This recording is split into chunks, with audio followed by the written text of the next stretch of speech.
red alert, cyclones, floods, landslides, these are not strange words anymore. I mean, they become part of our day-to-day life. But 2018 Kerala flood changed my life. Since childhood, I love being with nature. I have also seen nature being destroyed through massive tree cutting and waste dumping, especially in my schools and colleges. But I never had the courage to speak up. When the flood was happening, I was in my master's. I had the opportunity to go back home, but I decided to stay back and volunteer in the relief activities. Actually, that made all the difference. We collected and distributed food and required materials to almost 6 districts. That was the first time in my life I felt I'm doing something impactful. Well, the flood affected 13 out of 14 districts. It took more than 400 lives and $56 billion worth property damage. By the way, we are talking about the natural disasters. And here, in spite of being a natural disaster, mismanagement of dams, uncontrolled sand mining, encroachment of river banks, and deforestation, all these human activities played a vital role behind the flood. Let's have a look into the recent disasters that hit Kerala. During the last 5 years only, Kerala faced 2 major floods, more than 300 major landslides, and almost 20 cyclones. And all point towards a very familiar term: climate change, the global issue. It is evident we are accelerating the rate of climate change through our activities. On behalf of this global issue, I look deep into the causes which leads to the change in local environment in Kerala. And I found quite some reasons. Consumerism, education, inaction, and ignorance. Let me explain. Consumerism. According to our convenience and comfort, we started buying more materials, constructing more buildings, everything more than our need, without thinking about the huge trash that we leave behind. Education. You know, Kerala has a literacy rate of more than 93%, and we are always proud of it.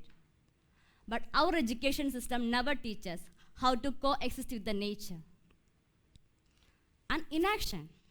We are active in the disaster field, but we are not proactive to prevent the causes which leads to these disasters. And finally, ignorance. We know what's happening all around the world through the social media, and we raise our voice also. It's so good. At the same time, we are ignorant about what's happening in our neighborhood. We have no idea how much of forest patch we lost in our villages. It's our children who are going to suffer more. We are supposed to give them the best. Instead, we are giving them the worst. I was a student of environmental science. What is the purpose of learning about environment if I couldn't do anything to conserve it? This thought led me to found my organization, Alarmo. Do you see a red clock in our logo, which shows 5 minutes to 12? It signifies the urgency to act for environment. Through Alarmo, we want to empower our children to spread awareness about environmental conservation and to influence their community to involve in activities to help in restoring the local environment. For that, we have a scholarship program. It has 3 phases.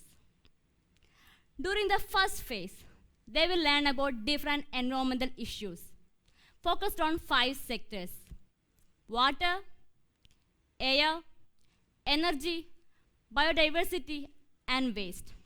Not only the issues, they will also learn different solutions that can be applicable to solve these issues. During the second phase, they will learn different modes of communication, like public speaking, campaigns, and more. This will help them to effective communication with the community so that they can convey the idea of environmental conservation with the community.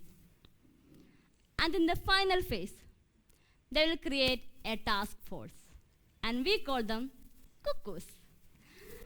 I know when I say cuckoos, different images might come to your mind. But for us, cuckoos means the voice of nature. And here, we want to be the voice for nature.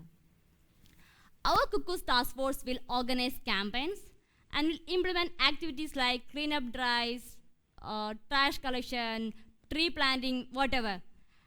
And this will be held with the involvement of the community that helps in restoring the local environment. We want to see our children leading their community to become environmentally responsible.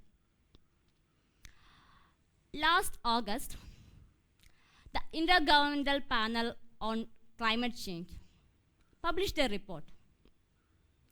According to this report, by 2040, the global temperature level is going to rise by at least 1.5 degrees Celsius.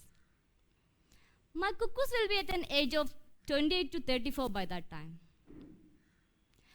Do you think 1.5 is a very small number? Absolutely not. Let me explain. It's a global average level increase in the temperature. For example, take the case of polar ice caps. You know it's already melting.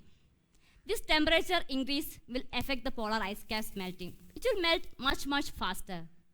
This will lead to the rise in sea level. There are many places in Kerala lying very close to sea.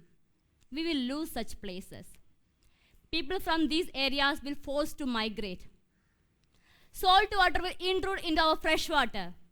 We will fail to cultivate our crops.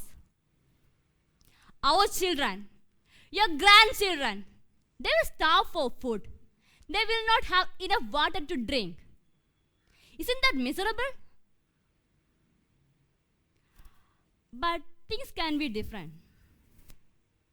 Let me draw another picture for you. Imagine a day 20 years later from now. We are reading a newspaper headline about another IPCC report, like this,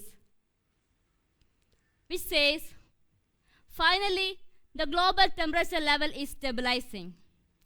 A hope for survival. Do you see the sub-headline?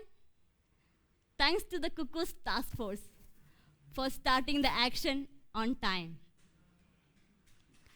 This headline can be tomorrow's reality, but only if we start to act today. Thank you.